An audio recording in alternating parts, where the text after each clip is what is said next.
అందరికీ నమస్కారం. అమ్మ మాట అమ్మాయి బాట ఛానల్కి స్వాగతం. మీ ఉపచేతన మనస్సు యొక్క శక్తి, the power of your subconscious mind. ఉపచేతన అంటే సబ్కాన్షియస్ మైండ్ యొక్క శక్తి ఏంటో మనకి అర్థమయ్యింది. చివరి వరకు విని లైక్ చేసి షేర్ చేయండి. ఫస్ట్ టైం వింటే సబ్స్క్రైబ్ చేసుకోండి. చివరి వరకు వినటానికి ప్రయత్నం చేయండి, అర్థం చేసుకోండి. మనం ఆనందంగా సంతోషంగా ఉండటానికి మనమే మార్గాన్ని ఏర్పరచుకుందాము. మొదలు పెట్టుకుందామా? పరిపూర్ణమైన పద్ధతి ఆధునిక అల్ట్రాసౌండ్ థెరపీ వంటిది. ప్రపంచవ్యాప్తంగా చాలామంది ఈ ప్రార్థన ద్వారా ఉపశమనాన్ని పొందటంలో అద్భుతమైన ఫలితాలను సాధిస్తున్నారు. పరిపూర్ణమైన పద్ధతిని ఉపయోగించే వ్యక్తి రోగి పేరు ఉచ్చరిస్తుంది. ఎలాగైతే జాన్ జోన్స్ అని ఆ తరువాత మౌనంగా దేవుణ్ణి, ఆయన గుణగణాలను, గొప్పతనాన్ని తలుచుకుంటుంది. అంటే దేవుడు ఆనందం మూర్తీభవించిన వాడని, అనంతమైన ప్రేమమూర్తి అని, ఆయనది అపారమైన జ్ఞానమని, సర్వశక్తిమంతుడని, ఆయన వివేకానికి హద్దులుండవని, పరిపూర్ణమైన సామరస్యం కలవాడని, వర్ణించడానికి సాధ్యం కాని సౌందర్యం కలవాడని, ఎటువంటి లోటుపాట్లు లేని నిర్దిష్టమైన శక్తి స్వరూపుడని గుర్తు చేసుకుంటుంది. ఈ విధంగా ఆలోచిస్తూ ఉంటే అతని చైతన్యం కొత్త ఆధ్యాత్మిక స్థాయికి చేరుకుంటుంది. రోగి మనస్సులో నుంచి, శరీరంలో నుంచి తను తొలగించాలనుకుంటున్నవన్నీ భగవంతుడి ప్రేమ సాగరంలో మునిగిపోతున్నట్లు అతనికి అనుభూతి కలుగుతుంది. తను చేసే ప్రార్థనల వల్ల ప్రస్తుతం భగవంతుడి సమస్త శక్తి, ప్రేమ భావన జాన్ జోన్స్పై కేంద్రీకృతమైనట్లు అతనికి అనిపిస్తోంది. మొదట ఉండిన ఇబ్బందులు, చికాకులు జీవితం, ప్రేమ అనే అనంత సాగర సమక్షంలో పూర్తిగా తమ ప్రభావాన్ని కోల్పోయాయి. పరిపూర్ణమైన పద్ధతి అనే దాన్ని బహుశా ఆధునిక వైద్య పద్ధతిలో ఉపయోగించే అల్ట్రాసౌండ్ చికిత్సతో దీన్ని పోల్చవచ్చునేమో. దీన్ని గురించిన వివరాలు ఈ మధ్యనే లాస్ ఏంజల్స్లోని ఒక ప్రసిద్ధ వైద్యులు నాకు చూపారు. అతను ఉపయోగించే పరికరం హెచ్చు స్థాయి ఫ్రీక్వెన్సీ బలమైన శబ్ద తరంగాలను సృష్టిస్తుంది. శరీర భాగాల మీద వీటిని కేంద్రీకరించినప్పుడు వ్యాధికి గురైన కణజాలాలపై దీని ప్రభావం వల్ల వాటి ప్రతిధ్వని అల్ట్రాసౌండ్లో వినిపించేటట్టు అవి ప్రతిస్పందిస్తాయి.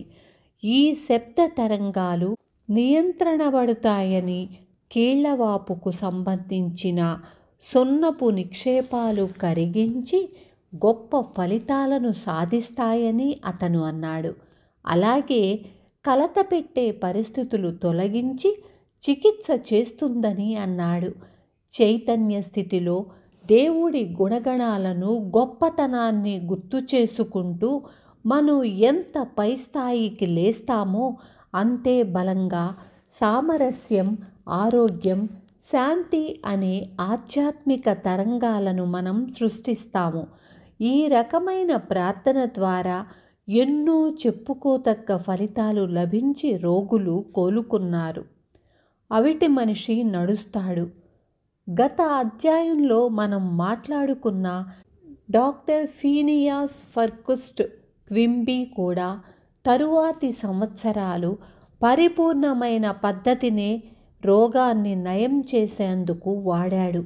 ఆయన ఆత్మశక్తికి వైద్య విద్యా పితామహుడని పిలువబడ్డారు. మొట్టమొదటి మానసిక విశ్లేషకుడు కూడా. అతనికి రోగికున్న ఇబ్బంది, బాధ, నొప్పులను స్పష్టంగా నిర్ధారణ చేయే సామర్థ్యం కలదు. ఆయన రాసిన రాత ప్రతులు ఒకదానిలో ఒకటి అవిటి మనిషికి తను ఎలా ఉపశమనాన్ని అందించాడో వివరించాడు. ఆ స్త్రీ కుంటిది, వయసు మళ్ళినది, మంచం పట్టి ఉంది. అందుకని ఆయనే ఆమెను చూసేందుకు వెళ్ళాడు.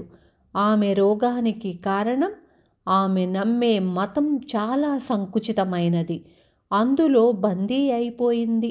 ఆమె లేచి నిలబడే శక్తిని కూడా పోగొట్టుకుంది. ఆమె అజ్ఞానం, భయం అనే సమాధిలో జీవిస్తోంది.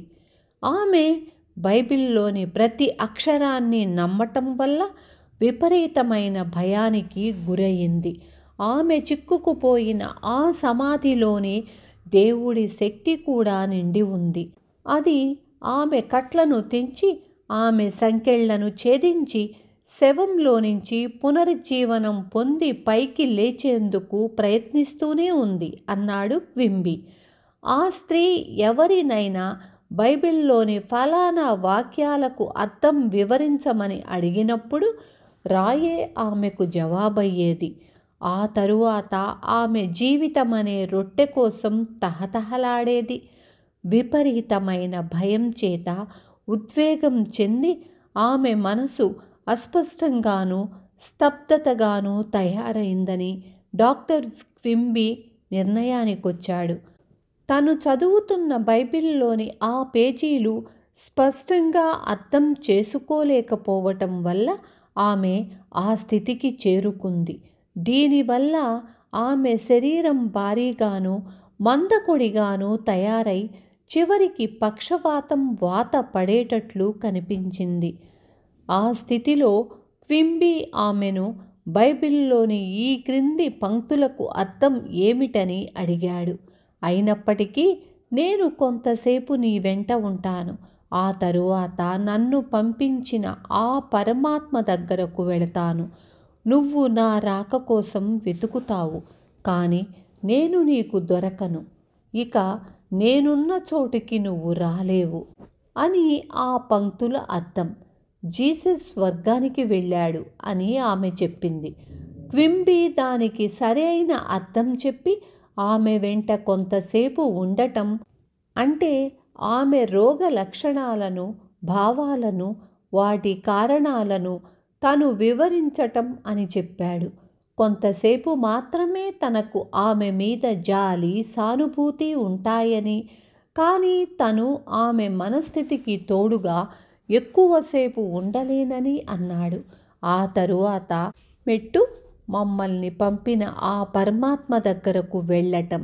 దీనర్థం మనందరిలోనూ ఉండే దేవుడి సృజనాత్మక శక్తి అని క్వింబీ విశదీకరించాడు.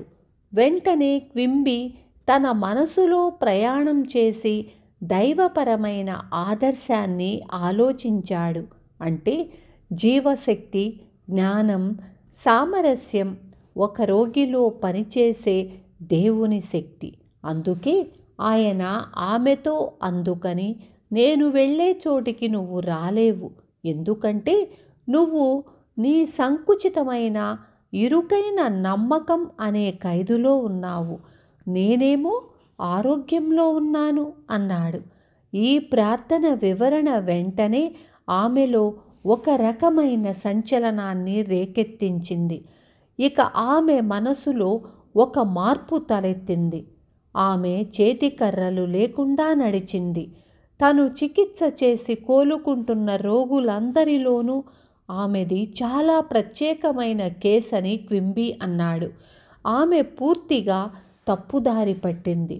ఆమెకు నిజం చెప్పి ఆమెలో జీవశక్తి నింపటం చనిపోయిన మనిషికి ప్రాణం పోసినట్లయింది.